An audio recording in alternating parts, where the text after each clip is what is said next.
Hi everybody, my name is Caden. My name is Jaden. I'm Nicole. I'm Eli. And I'm Jason. And we're the Yahushua Torah YouTube channel. And we are going over the letters of Messiah Yahushua. We are going over his commands. We are going over what he wanted us to do. He taught us these great things. He says, love your neighbor. And that was in the Torah. So we are learning the Torah from Yahushua. We are learning the reinstated Torah that was not there in the time of these people because the people had done away with it. They came out of captivity with Babylonian traditions. And Yahushua was here to restore it. He was here to teach us the Torah. So we are going to learn what he had for us to teach. Absolutely. Thank you, Cade, very, very much for that. Thank you very much to our little digital family out there. Like we always say, I don't know if we always say it, but I would like to say it that we do love you guys and we appreciate you guys. Saw a little picture of a little family this morning, and they are just adorable, the whole family, and it's just absolutely... Our hearts melt when we meet and we see the faces of those out there who are Yah keepers, who are loving Yah's word, and who are just in love with the word of Yah, and in love with our Messiah as well. And so it was beautiful to see those families and the faces. And so thank you very much to the family that sent that in. Thank you to everybody and the enormous amount of support that we are having as we are breaking through a very evil grift that is happening. And this is probably very shocking for a lot of people, the stuff that is coming out. And just so everybody knows, we don't go into this willy-nilly. We do not go into this half-cocked or anything of the sort. If there was no evidence to produce, we would have never said a word. If there was nothing incriminating, we would have just licked our wounds with our channel strikes and moved on. But considering there was something there and it has turned into something far more. And let me explain to you guys why I'm actually posting back to my main channel. So originally when they struck our channel on Shabbat, I had no idea who we were dealing with. Since the days of them striking the channels and us investigating them and finding out it is a criminal enterprise, is a little criminal operation, I figured out they're just kind of thugs. And so they may be able to strike the main channel. They may be able to strike my other channel. And like they say, they're an OG legal gangster. And so if that is their case, then all of these channels can always go.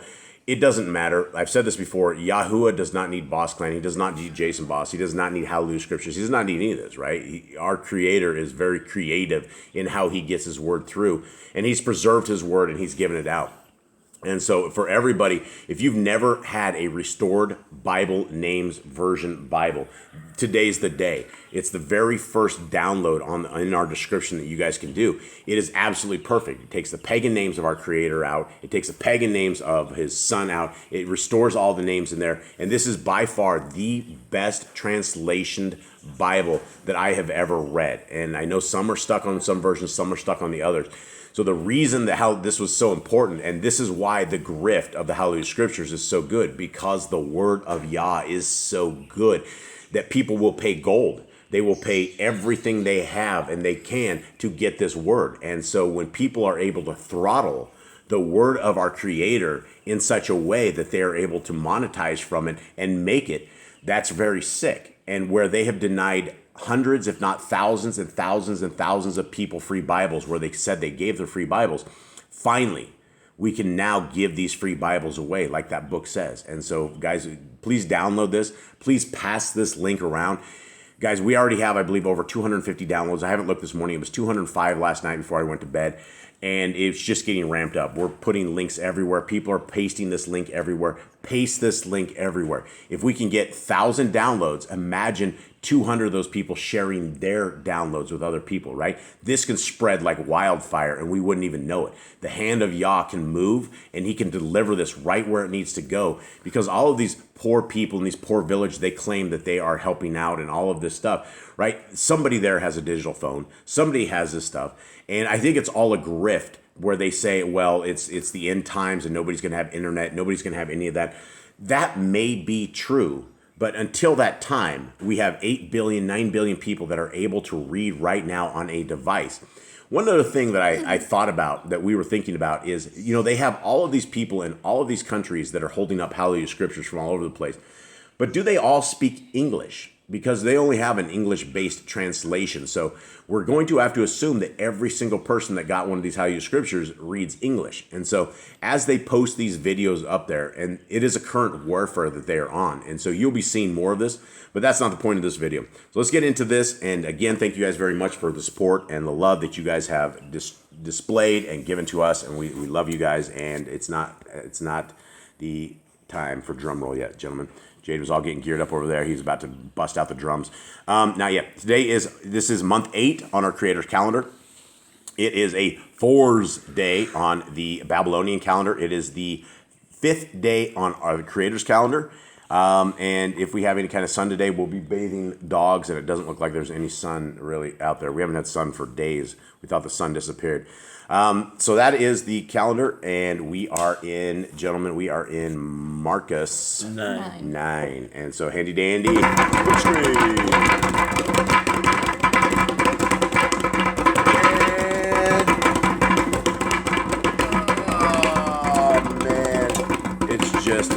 Got it. All right. Thank you, gentlemen. Thank you for your perseverance. I really appreciate this. As the software on my tablet updates, this is like a 10-year-old tablet we are struggling with here.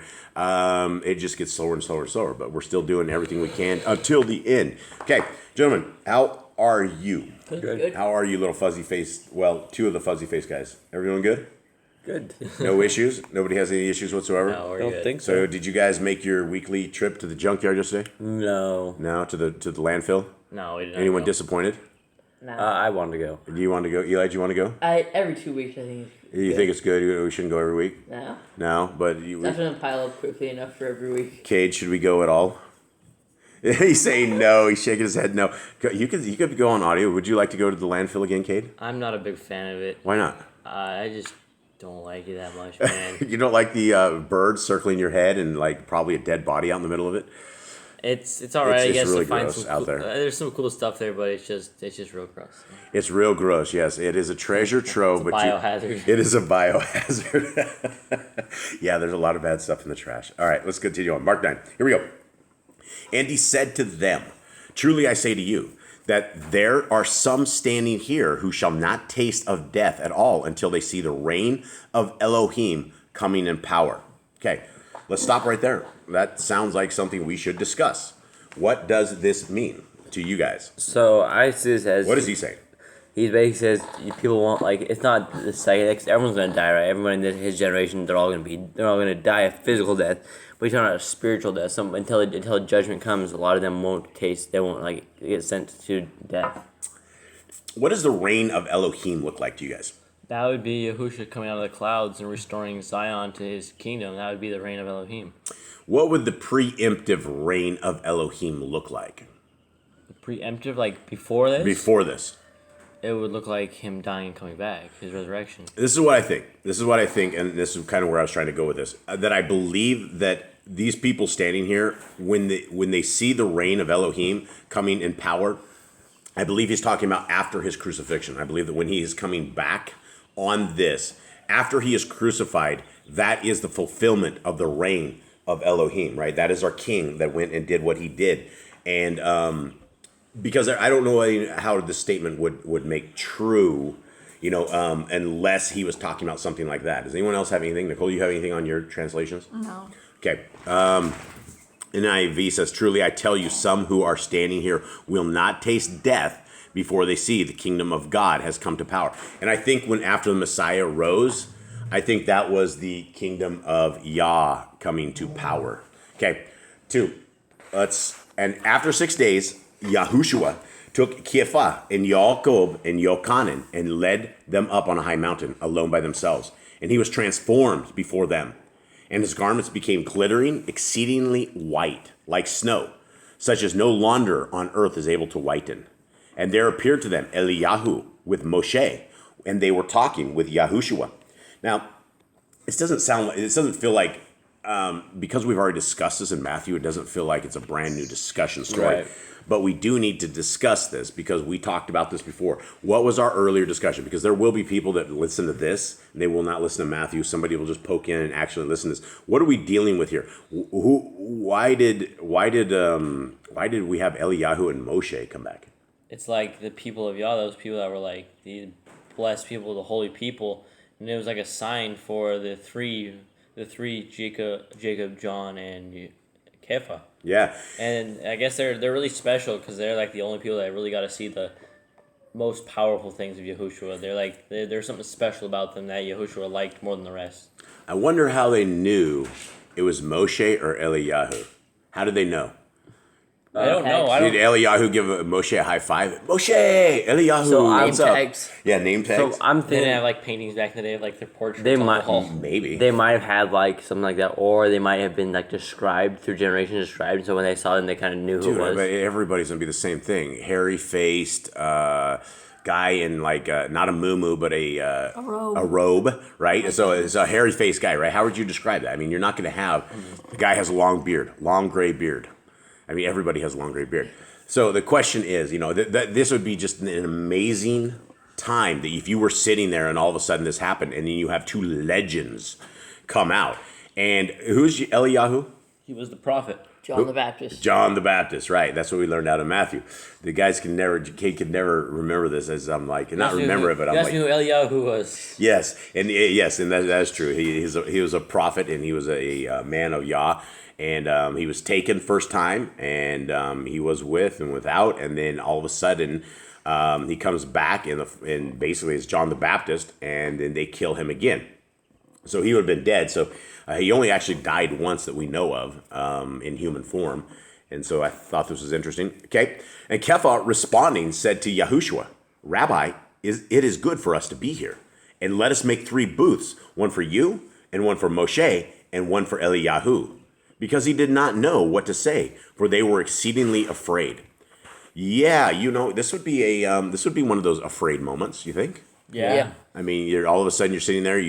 Are they in physical form? Are they do they kind of look like not quite like human? I mean, can you see through them or anything? Are they normal looking? You just don't know. But whatever it was really, really spooky. So the question is, why does he want to build booths for them? They're just up on a mountain. Why would they ever say this? It's because it's the feast. It is the Feast of Sukkot. So they're like, maybe we should build some booths for you guys. Yeah, Feast of Sukkot. Hey, let's do it. They came back. Something I want to point out is that it took about 6 months after this is when Yahushua died, because they got back over to Passover. Right. Okay. And there came a cloud overshadowing them, and a voice came out of the cloud saying, "This is my Ben, the beloved. Hear him." Okay? We go over this all the time, ad nauseum, but we got to be slow and we got to be patient for people who are potentially new that will hear this. This says, "This is my son, the beloved. Hear him." Mm-hmm. If our Messiah, as people say, Jesus the Christ, was not the son, would this statement right here make our Creator a liar? It'd be probably. It'd be a little crazy. Straight up, yes or no? If he says, "This is my son, the beloved, hear him," and he was actually him and not his son, would our Creator be a liar? Yes. Does our Creator lie? No. Why do we know this? You say he does not lie. How do we Doesn't know like this? liars. He hates liars. It's a commandment. Do Yeah. not lie. Do not lie. Do not deceive. What kind of person would that be to make commands and break down commands? It's another way of having invalid weights and measurements, right? You're saying something that is untrue, that is it's just not right. Okay, 8. And suddenly, looking around, they no longer saw anyone with them, but only Yahushua. Bam. So all of a sudden they blinked. When they unblinked, they were gone. Amazing, right?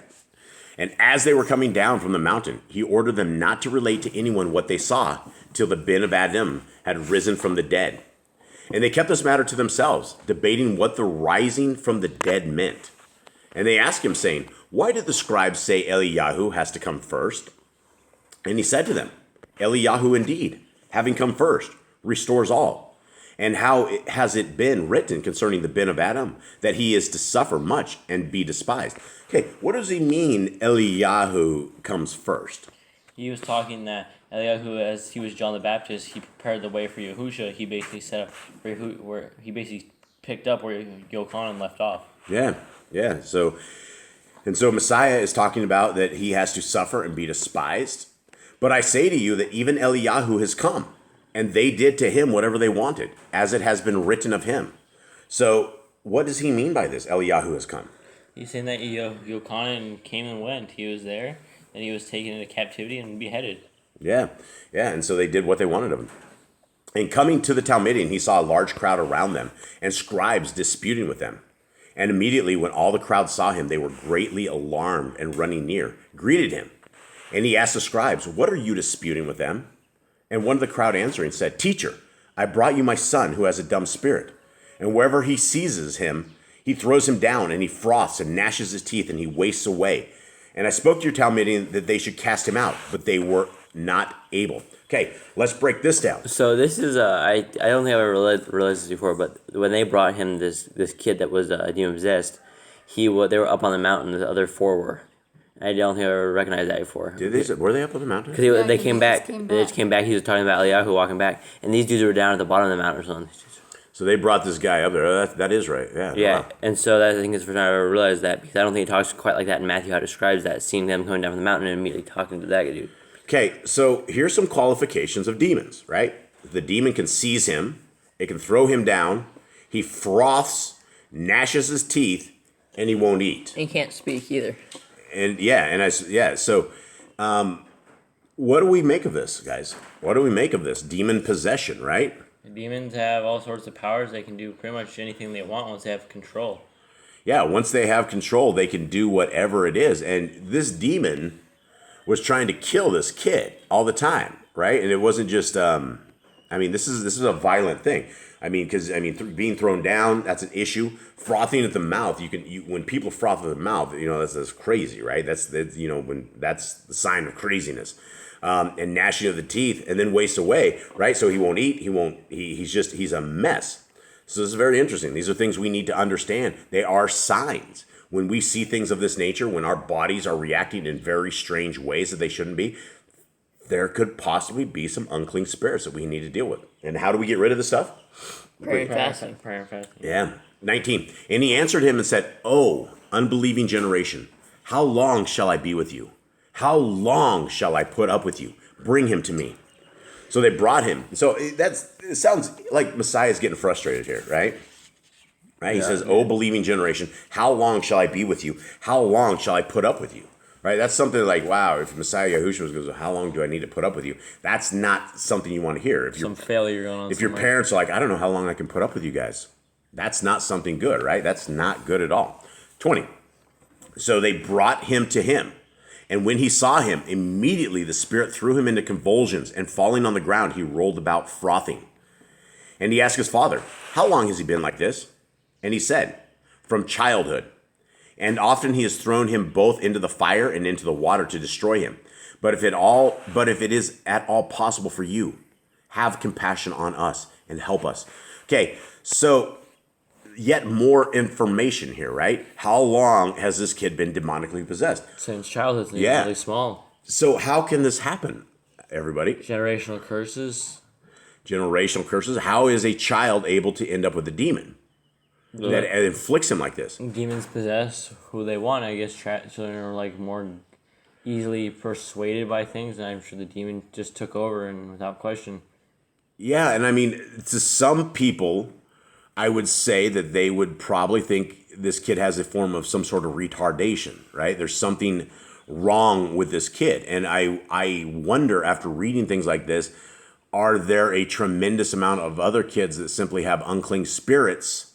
Maybe they don't have autism. Maybe they don't have these kind of things. Maybe they are not sick like everyone thinks. Maybe we should stop drugging them like we are with all these things. They have pills for kids that are wild, right? They have ADD. All of a sudden, a kid can't be a kid anymore because you have some sort of a what do they call that? Overactive thing. But I can't remember. It's just a kid with energy. Yeah, and what they do is they put the kid on a form of methamphetamines, and it's supposed to counter the kid being active.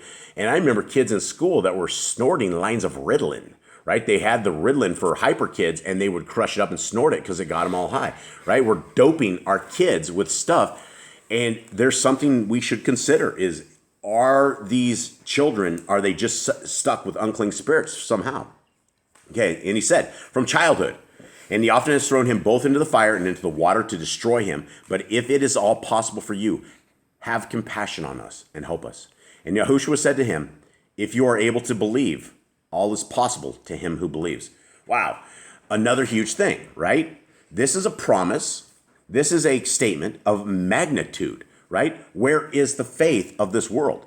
Where is the faith of the Hallelujah Scriptures that all of a sudden their donations for their property won't get, oh, well, if you put an online version out, well, nobody will donate to this, and then all of a sudden the grift will be over. Yeah, probably. That's the problem. That is why we are here where we are at today, right? Have faith, because if you believe, everything is possible. I'm telling you, folks, you got to have faith. It is out there. Our Creator lives, His Son lives, and it will be shown to you. For those with weak faith, it will be shown to you. Okay, and immediately the father of the child cried out and said with tears, I believe, Adonai, help my unbelief.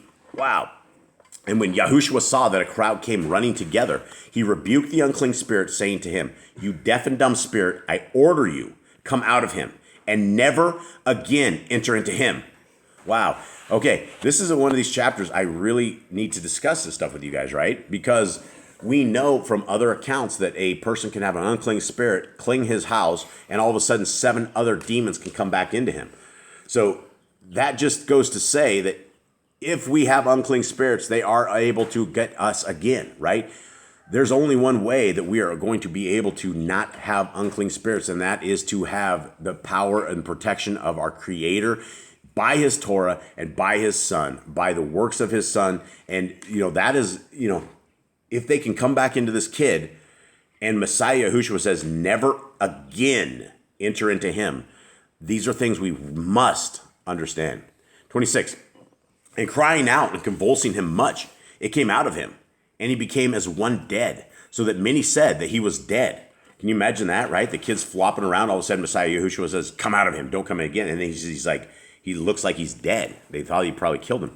But Yahushua, taking him by the hand, lifted him up, and he arose. And when he came into a house, his Talmudian asked him separately, why were we unable to cast him out? And he said to them, it is impossible for this kind to come out except through prayer and fasting. Okay, even though this is probably going to be a little longer of a lesson, we have to talk about this, right? Prayer and fasting. So Yahushua was obviously fasting at this time. Maybe, but he was instructing. See, I don't think he would have to fast. Messiah Yahushua would be able to command these guys to come out. But for us, if we want to wield this kind of power, we need to pray and we need to fast. So if we're trying to unbind spirits that are on people, or you're trying to do this kind of stuff and it's not working, then you need to start fasting. You need to fast the demons away and work through that. So anyone else have anything on that? All right, 30. And going from there, they passed through Galilee, and he did not want anyone to know, for he was teaching his Talmudian and said to them, the bin of Adam is being delivered into the hands of men, and they shall kill him. And having been killed, he shall rise the 3rd day. But they did not understand the word, and they were afraid to ask him. Why were they afraid to ask him? Because, he said he's going to die. Who knows what this lesson is going to be about? It's like they just really don't want to hear what everything's going to be about. It's kind of like a fear for them. They don't want to know what's really going to happen. They'd rather not know. They'd rather put their head in the sand on this. That could be. 33. And they came to Kephar and Nechem, and having come into the house, he asked them, what was it you disputed among yourselves on the way? And they were silent, for on the way they had disputed with one another who was the greatest. That's dangerous. And sitting down, he called the 12 and said to them, if anyone wants to be the first, he shall be the last of all and servant of all. Okay, let's look at this. What does this mean, guys? How does this be? These guys were arguing about who was going to be first in the kingdom, right? Who was going to be sitting on the right hand or the left hand, and who was the greatest of these apostles. And he says, if you want to be first, you're going to be last and servant of all. What does he mean by this? Basically, if you think you're first, you're going to end up last. And if you're doing the work of a servant, if you're doing the work of somebody who is doing the work of the kingdom, then you may be first, right? But if you're sitting there and you want to be first, you shall be last and servant of all. Because we know that Messiah Yahushua is a servant of all. He washed feet, right? He washed everybody's feet. He showed everybody the love of all of this. Also, something that's just kind of funny to point out is these guys didn't tell Yahushua, but he just started lecturing them. They're probably like, oh man, we just can't hide a matter from him, can we? Yeah, no, he definitely had to work on this little dispute. And he took a child and put him in their midst. And taking him in his arms, he said to them, whoever receives one of such little children in my name receives me. And whoever receives me receives not me, but the one who sent me. Okay, here's another Trinity buster, right? This is it. The one who sent him. Who's the one that sent him? It wasn't himself. Well, he either lied here or not, right? Did he receive the child in his own name by himself because he is the Father and the Son? Or is he truthful? And if you receive a child in the name of Messiah Yahushua, you receive Messiah Yahushua, but you also receive the one who sent him, which is Yahuwah, which is the Father. 38. And Yochanan said to him, Teacher, we saw someone who does not follow us, casting out demons in your name, and we forbade him because he does not follow us. And Yahushua said, Do not forbid him, for no one who works a miracle in my name is able to readily speak evil of me. For he who is not against us is for us. For whoever gives you a cup of water to drink in my name, because you are of Mashiach, truly, I say to you, he shall by no means lose his reward.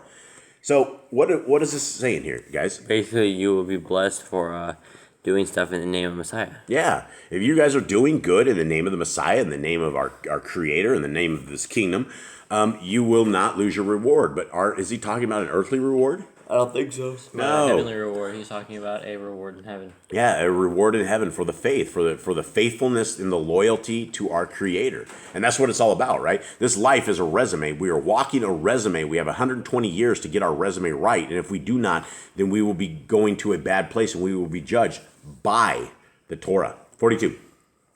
And whoever causes one of these little ones who believe in me to stumble, it is better for him if a millstone were hung around his neck and he were thrown into the sea. Wow.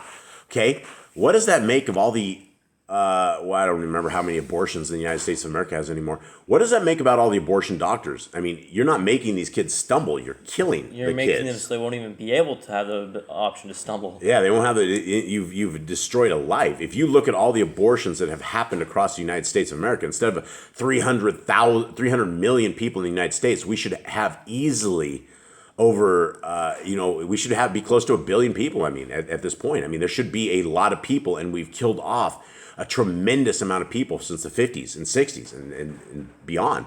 Okay, so if you mess with a kid, it's better for you, or if you mess with a kid that ends up stumbling because of the actions you have done, say, for instance, you're one of those evil uncles that do pedophilia or molest them or evil family and things like that, and you do this kind of evil stuff, and you have done that, and it is because of you that somebody has lost faith, you are doomed. You are done. It is not good. 43.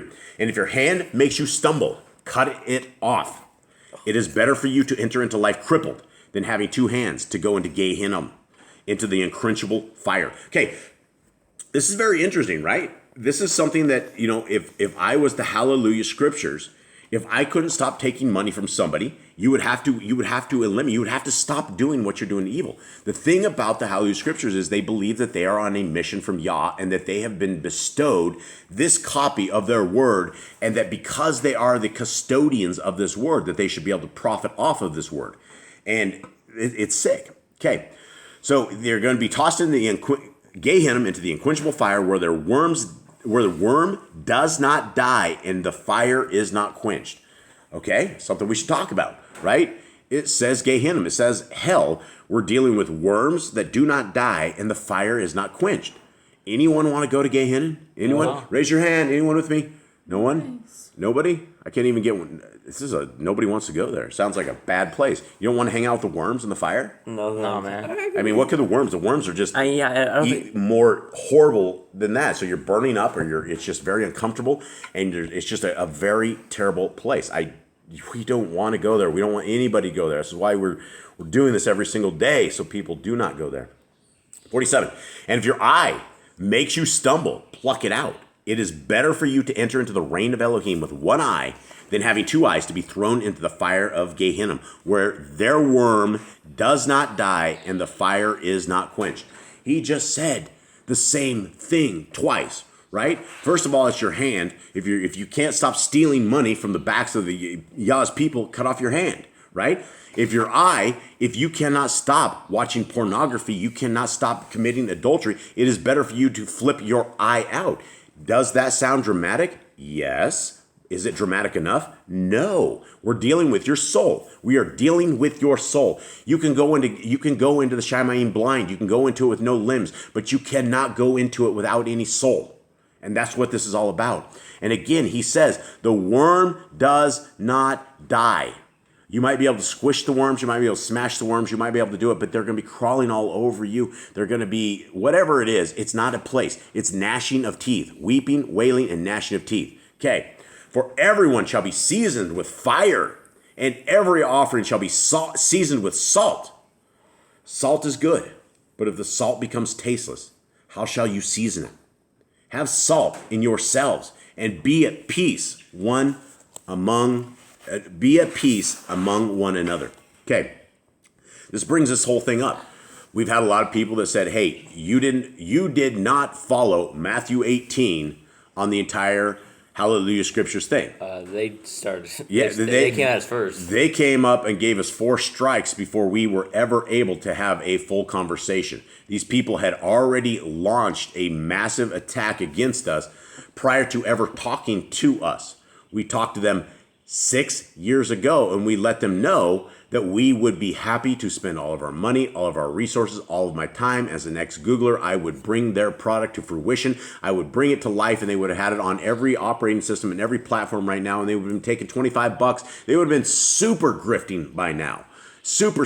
They're already grifting, but they would have been a super grift because nobody would have ever caught them. Nobody would have ever caught them. It took something like this to get this caught. And so it is better to go into the Shamayim with no eyes, no limbs, and everything but your soul, and don't let evil prevail. Do not let evil reign. All right, gentlemen, how you guys doing? Everything good? Yep. Tonight is Youth for Yah. It is chapter 29. We are almost out of Proverbs. Yes, Youth for Yah, and we were bummed out because we weren't going to go live, but then I came to my senses yesterday and decided I don't care what they do with these channels. The cat is out of the bag, so to speak, and let Yah's will be done. Let his name be heard. Let his Torah be heard. And let forever the faith of Yahushua be known to people that they are able to take their faith and they are able to believe in the name of the only begotten Son, the only Son, not even say only begotten. I don't even know if it's the only begotten Son. We're all sons of Elohim, but it is the Son of the direct line of the Son of our Creator. And so, guys, may you be blessed. May Yahuwah bless you guys. May he keep you. May he forever shine upon you guys. May you guys have a wonderful day. May you have a blessed day. Shalom to everybody out there. All right. Shalom.